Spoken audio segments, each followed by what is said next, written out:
it seems almost, this is just from an outsider's perspective, it seems like you fell into the study of Kabbalah and Jewish mysticism almost by mistake. I mean, I had no idea what Kabbalah is, Right. and I didn't intend to study Kabbalah. Right. It was even not in a dream. Meaning, I was much more interested in philosophy. Yeah. But I couldn't study philosophy because I was Ole Hadash, and I had to secure a job. I mean, what can I do with philosophy? Right. So I studied Hebrew literature and English literature. Now, to be sure, I can be a high school teacher. So, despite the fact I was not terribly interested in either of them. And then there was some form of economical miracle. 69, 70, when Israel gave a lot of scholarship for Olim Hadashim. I was not Ole Hadash, but they,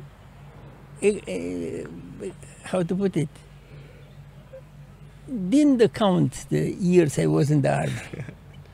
So out of the blue, I received scholarship, and I didn't have to pay. I paid everything, including high school. But at a certain moment, there was economical relief. So I could return to read philosophy, and I wanted to write a PhD on philosophy. That was not my aspiration. It was the fact that I was enrolled at the Hebrew University first time as a PhD in philosophy. Right. And Maimonides, if I remember correctly. Maimonides, we didn't know. Meaning, Maimonides, Ibn Ezra, it was not clear. Right. It was not clear. I continued reading also other issues. And you pivoted at some point from philosophy to Kabbalah to Jewish mysticism. Not exactly, because I continued to study philosophy with Professor Shlomo Pines for Yes. many years later. Yes. All his seminars. I finished the PhD in 76, but I attended all his seminars in philosophy. And we became very close friends. So I didn't desert it. Right. You didn't abandon And philosophy. also my approach to Kabbalah is a little closer to those figures who are more philosophical. Correct. To me, the great irony is that it seems like you almost became a scholar, or you became studying and interested in Jewish mysticism almost by accident, like b'mikreh, you would say in Hebrew. Not almost. Exactly, by accident. So can you answer this for me? How do you go from accidentally falling into the study of Kabbalah to becoming what many consider to be the world's leader academically in the field? I didn't intend to become. I had no idea that I'm going to teach in the university, and I had no plans, and I didn't know what I'm going to do when I finished the PhD. I was already married, and we didn't know what was going to happen. There was another, how to put it, phenomenon, which is Jewish studies were allowed a lot of positions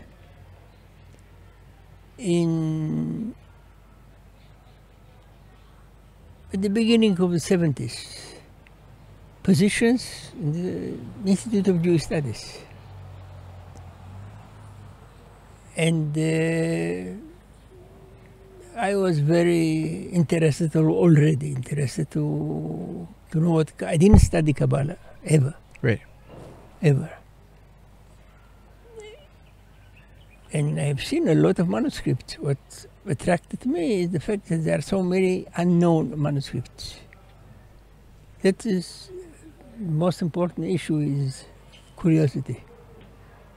So I studied manuscripts which had nothing to do with my PhD subject, just out of curiosity. Then there was another university, very different from today. The fact that I studied manuscripts and had discussions with Sholem, with Pines, was as if I wrote articles. No one pushed me to finish the PhD and publish. There's nothing. I never heard something like that. So I could afford to continue to read manuscripts for years. And I received scholarship to do it. Not to do it, I received scholarship. And I understood it's going to be fine, that I don't do, it's not a great mistake what I'm doing. The fact that I studied so many manuscripts gave me another perspective, rather than other scholars who are writing a PhD on printed books and didn't see manuscripts in their life, or one manuscript. Right. So that's what happened. So I didn't want to become, I didn't imagine to become a scholar. It was just a field very bizarre, with a lot of unknown material. Then Kabbalah was not in like today. Right. Today it's another world. Then Kabbalah, no one knew what to do with Kabbalah.